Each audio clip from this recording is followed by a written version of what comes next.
Buenas tardes y una jornada más para compartir con ustedes. Muchísimas gracias por decidir compartir este momento. Hoy el tema es un tema que, una palabra como que habitualmente la decimos, ¿no? Esto de no hay que automedicarse, o se automedica, o me automediqué, pero en realidad no sabemos bien a fondo qué es automedicarse. Vamos a escuchar hoy de voz de los profesionales qué es automedicarse, el concepto, qué implica, cuáles son las estadísticas, si realmente tiene consecuencias tan nefastas como en ocasiones uno se imagina. Escúchalo atentamente, porque muchas veces nos automedicamos y ni siquiera somos conscientes que lo estamos haciendo. Yo creo que cualquier cosa que uno haga está bien, siempre y cuando te hagas responsable. Entonces, hacerse responsable de la automedicación y saber en cifras en el país, en cifras en Jujuy, qué implica la automedicación. De la voz de un médico clínico vamos a escuchar qué implicaría para tu salud, para tu cuerpo y para tu futuro esto de usar los medicamentos, estas sustancias químicas que probadamente tienen efectos beneficiosos para tu salud, pero tienen efectos beneficiosos cuando vienen de la mano de una prescripción, de un profesional que sabe cuánto, a qué hora y qué medicamento te puede beneficiar. La automedicación, según la Organización Mundial de la Salud, se define como el uso de fármacos o medicamentos que, por parte de las personas que sirven para tratar enfermedades o síntomas que ellos mismos pueden identificar. Como por ejemplo, a mí me puede estar doliendo la cabeza, tener fiebre, entonces me tomo un antigripal. Pero esto no es una conducta sana, podríamos decirlo, porque en la Argentina más de la mitad de la población se automedica, dependiendo un poco también de las clases sociales. Obviamente las personas que tienen un estrato social más elevado o mayor nivel socioeconómico tienen mayor tendencia a automedicarse. En estos casos el porcentaje llega a ser aproximadamente el 70%, mientras que en las clases sociales más bajas el porcentaje supera el 50%.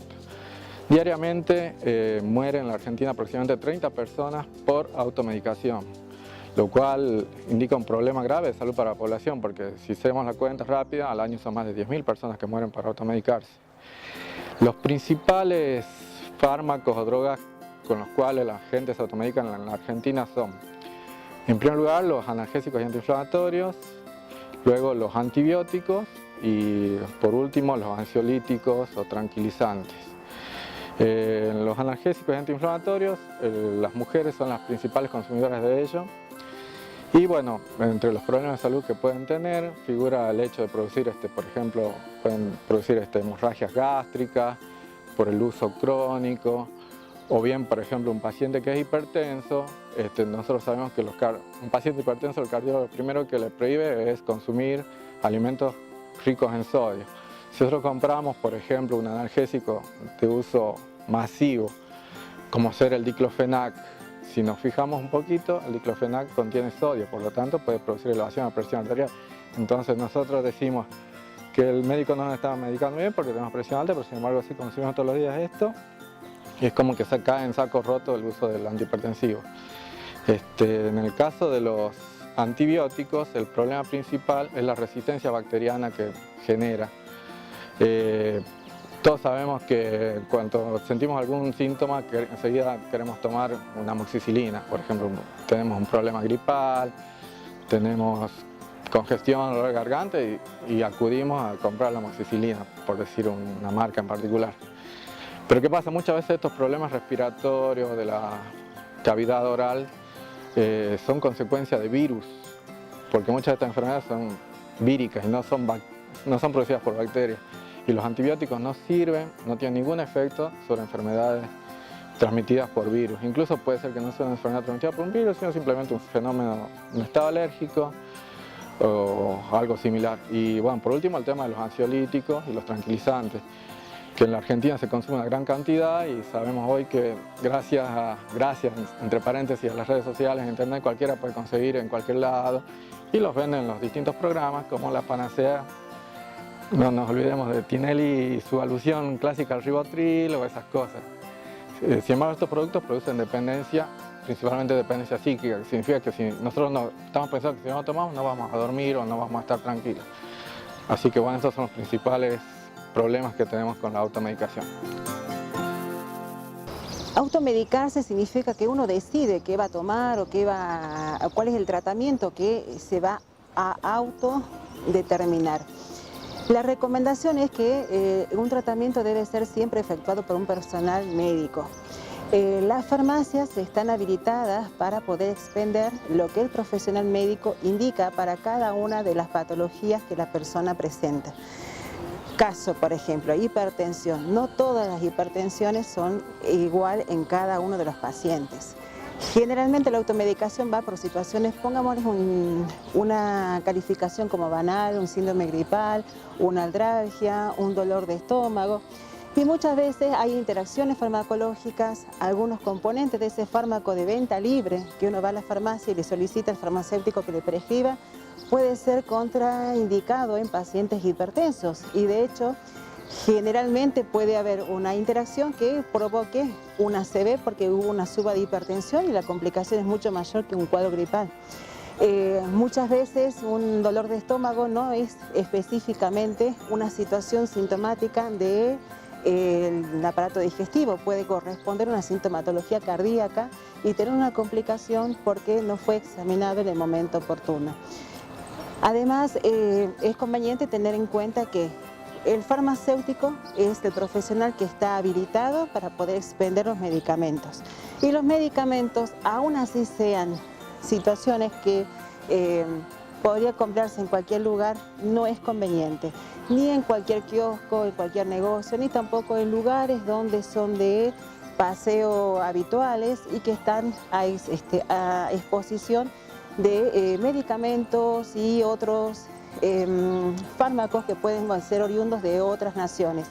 No tanto porque uno desconozca del cuadro que presenta la persona, sino también por las situaciones en las cuales uno desconoce cuál es el componente, el principio activo que tiene esa presentación. Son generalmente unas fórmulas genéricas y esto hace que se desconozca esta situación y que no podamos tener una buena aceptación del mismo. Por lo cual el mensaje es: situación de salud es para el personal de salud, principalmente es el médico quien tiene que determinar cuál es el cuadro y dar el tratamiento oportuno que corresponde.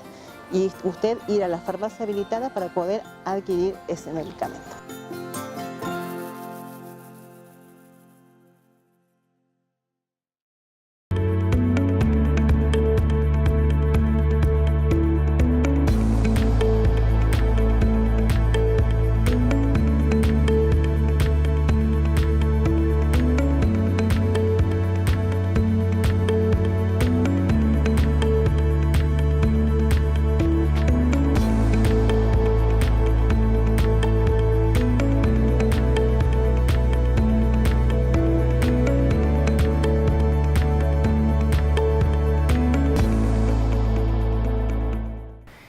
Como verás, tenemos el panorama más que claro acerca de qué es la automedicación y cuáles son las cifras que se manejan en la Argentina y en Jujuy.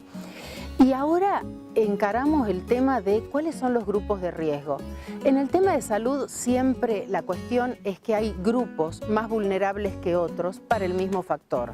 Entonces la automedicación pareciera que no tiene las mismas consecuencias en un grupo etario que en otro, en mujeres que en varones, en embarazadas que en mujeres no embarazadas, en personas con patologías crónicas, como pueden ser diabéticos, hipertensos, enfermos cardíacos. Vamos a abordar desde cada lugar qué implicaría la automedicación. Y escucha atentamente, hay una psicóloga que habla del efecto psicológico de la medicación. Además del efecto químico comprobado por el laboratorio, ¿qué efecto tiene psicológicamente una medicación? Más que interesante. Vamos al módulo. La automedicación es un gran problema para la población de la República Argentina y sobre todo en los grupos de riesgo. En los grupos de riesgo ya sabemos que son mujeres embarazadas, niños, ancianos, pacientes con enfermedades crónicas. Si bien es malo en todos, en estos grupos en particular más tenemos que estar atentos los profesionales de la salud. Por ejemplo, en niños siempre está el riesgo de desarrollar infecciones resistentes a antibióticos por el uso indiscriminado de amoxicilina, cefalexina, distintos antibióticos. Sabemos que muchas madres no tienen acceso rápido, quizás ahí hay que hacer un pequeño mea culpa a los sistemas de salud y bueno, entonces para seguir el paso va y compra, adquiere un antibiótico y se lo da al niño y resulta que no se hizo un estudio para ver qué bacteria, si es que hay una bacteria, es la que produce el problema que este niño tiene. Para ello se hace lo que se denomina un antibiograma, que es un estudio que se toma una muestra de cultivo y se le hace reacción frente a distintos antibióticos y ahí se determina frente a qué antibiótico es más efectivo, o sea, cuál es el antibiótico más efectivo para la bacteria en particular. En las mujeres embarazadas hay que tener mucho cuidado porque muchos de los medicamentos ya sabemos que pasan a la leche materna o pasan a través del canal de la placenta al feto. Por ejemplo, el paracetamol, que es muy conocido, que se usa mucho en las embarazadas, si bien acá no tiene ningún tipo de restricción en la venta, incluso es venta libre, en muchos países del hemisferio norte está incluso prohibido, ahí se lo comercializa bajo el nombre de acetaminofeno, pero está comprobado que es altamente hepatotóxico, o sea que produce daño al hígado, además de que produce reacciones alérgicas, pero sobre todo en personas de origen caucásico, sobre todo en europeos, digamos. Acá no se ve tanto, pero no es tan inofensivo como uno piensa. Y después, bueno, en el tema de los ancianos, sabemos que los ancianos son pacientes que toman muchos medicamentos, porque van a distintos especialistas, entonces van a un especialista, le recetan un medicamento, y van a otro y le recetan otro, y otro así en conjunto. Y si no hubo una interconsulta entre los distintos especialistas, se pueden producir reacciones adversas a estos medicamentos por las interacciones entre los mismos medicamentos, porque los medicamentos tienen un tema de que son, podríamos decir que son como un arma, podríamos decir, que si bien te trata problemas de salud, mal usado puede producir reacciones secundarias que son mucho más potentes y adversas que el problema al cual fuimos a visitar al especialista. Y los pacientes ancianos son personas que tienen ya un daño renal, un daño hepático, entonces son mucho más sensibles a este tipo de cosas. Por lo tanto, normalmente no conviene medicar en las mismas dosis a un paciente anciano que a un paciente de edad media, digamos.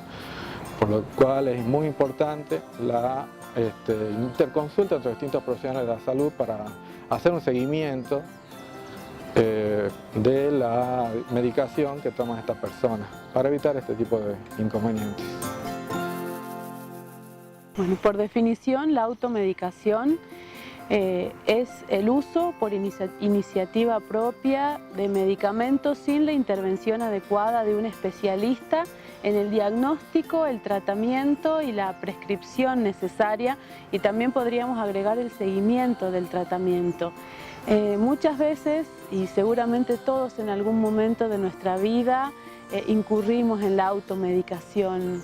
Lo más común es automedicarse o medicarse irresponsablemente para los trastornos de la acidez, los dolores de cabeza y las contracturas musculares. Es necesario que tomemos conciencia, que nosotros podemos saber el tipo de dolencia que tenemos, la intensidad, la magnitud, el lugar del cuerpo en donde está ubicada, cómo nos impacta en nuestra vida y en nuestro desarrollo personal, pero en general desconocemos dos cosas. Desconocemos las causas de esa dolencia y desconocemos el tratamiento adecuado para solucionar esa dolencia. Al automedicarnos tenemos la falsa idea de aliviar ese dolor, pero no lo estamos tratando correctamente y podemos ser nosotros mismos quienes nos vamos llevando a una conducta inapropiada o riesgosa para nuestro propio estado de salud. Necesitamos pensar que implicarnos en el autocuidado no es igual a automedicarnos. Implicarnos en el autocuidado es poder ser capaces de reconocer y tener registro de una dolencia. Qué parte nos duele, cuánto nos duele, con qué sistematicidad, poder relacionar en función de qué aspectos o áreas o comportamientos de nuestra vida tiene relación, pero después de eso poder realizar la consulta pertinente para recibir el tratamiento pertinente. Eso podríamos llamarlo más como una conducta de autocuidado, apelando a nuestras propias capacidades de autoconservación, autoprotección y autocuidado que todos tenemos y que poniéndolas en marcha cada día de nuestra vida podemos acercarnos más a un estado de salud.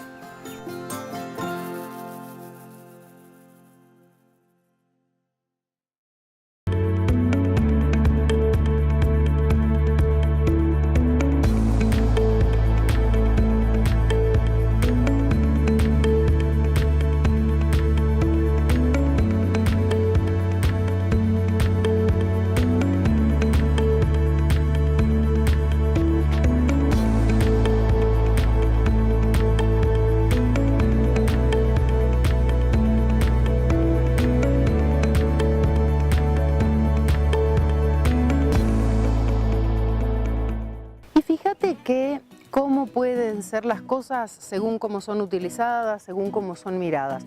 Un medicamento que es un instrumento que puede ayudarte a recuperar tu salud, incluso salvar tu vida, también puede ser vehículo de malestar, de enfermedad y en muchas oportunidades hasta de la muerte. ¿Esto de qué depende? De los efectores, de cómo llegó ese medicamento a tu vida. Fíjate que hay medicamentos que se promocionan como si fuesen productos alimentarios o indumentaria.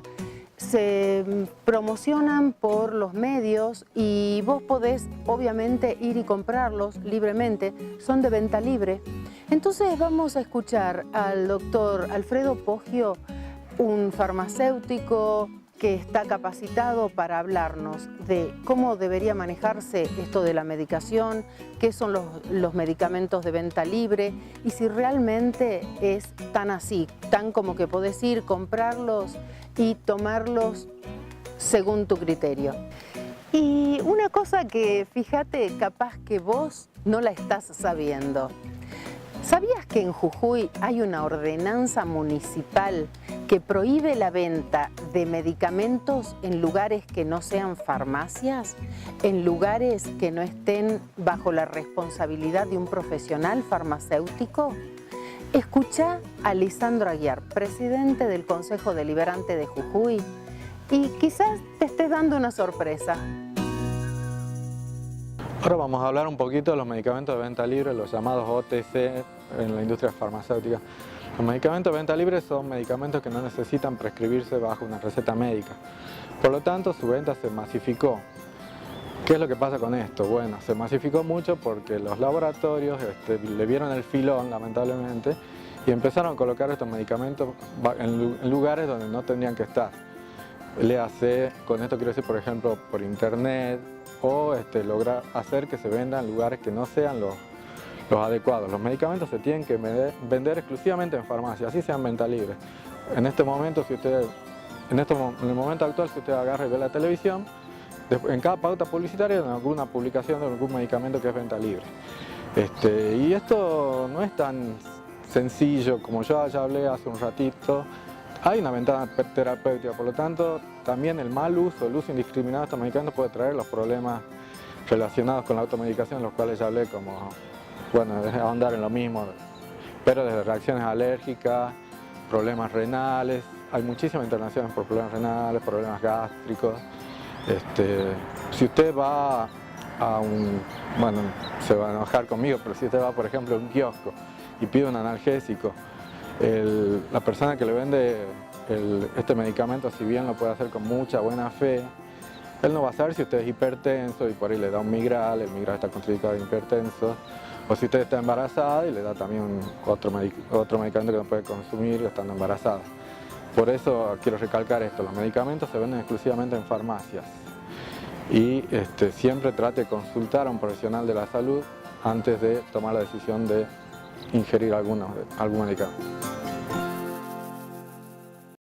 Bueno, sobre esta temática tan importante que hace a la salubridad pública, destacar que, como en prácticamente todas las actividades de nuestra ciudad, debemos pedir particularmente al vecino que colabore. Esto es fundamental. Si bien existen normativas al respecto, si bien existe una normativa particular del año 2009 que prohíbe lo que es la venta de medicamentos fuera de las casas especializadas, que son las farmacias, es muy importante que el vecino tome conciencia del problema de la automedicación, del problema de comprar medicamentos fuera de los lugares establecidos que justamente cuentan con el asesoramiento indicado del farmacéutico. Esto nos parece que es fundamental. Esta ordenanza del año 2009 prohíbe la venta de medicamentos fuera de las farmacias, establece la facultad de firmar convenios con el Colegio Farmacéutico y el Cuerpo de Inspectores del municipio capitalino de manera tal de garantizar estos controles. Y la idea efectivamente es que podamos tener el consejo oportuno, el consejo preciso de aquellas personas que están especializadas para ello. Por supuesto el farmacéutico y el médico, que es fundamental en el caso de los medicamentos que solo se expiden a través de receta médica. Yo repito este concepto porque me parece fundamental, la idea de que trabajemos todos en conjunto. Nosotros del Consejo Deliberante estamos usando una frase que es muy importante: hace tu parte. Cuando vivimos en sociedad, todos debemos poner y hacer un poquito para que la convivencia sea oportuna, para que la convivencia sea lo mejor posible. Y de esa manera cumplir con las normativas vigentes, que el vecino vaya a los lugares que debe ir al momento de obtener algún tipo de elemento, creemos que es fundamental. Entonces, pedirles a todos, hagamos nuestra parte y compremos medicamentos en los lugares que están indicados. Bueno, para finalizar vamos a hacer un poco de historia, les voy a hablar un poco de medicamentos que se puso muy de moda en el siglo pasado, a mediados de los 50. Un laboratorio alemán elaboró un medicamento que tenía acción sedante, cuyo nombre, el nombre de la droga se llamaba talidomida. ¿Qué es lo que hacía esta talidomida? Era un sedante muy eficaz que carecía de los efectos de embotamiento que producen, por ejemplo, muchos ansiolíticos como ser el bromazepam o el clonazepam, etc. Y además era muy efectivo en los problemas de vómitos durante los primeros meses del embarazo. Tuvo una gran repercusión y muchos países, sobre todo en el hemisferio norte, por ejemplo Estados Unidos, empezaron a usarlo a mansalva. No había grandes restricciones de ventas, entonces lo empezaron a consumir los hombres, las mujeres, todo. ¿Y qué pasaba con este medicamento?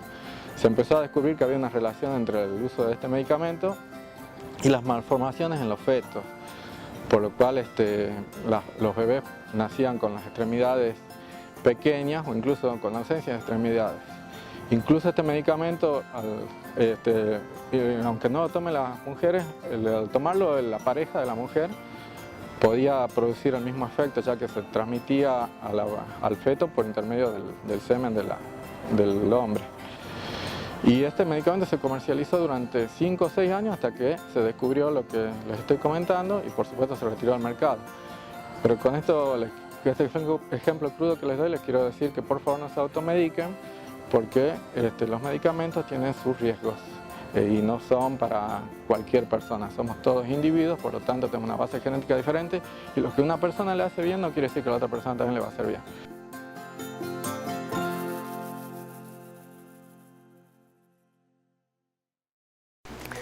Y como te dijimos en muchas oportunidades, el conocimiento libera. Saber acerca de un tema te da la posibilidad de elegir desde un lugar de mucha responsabilidad y conocimiento.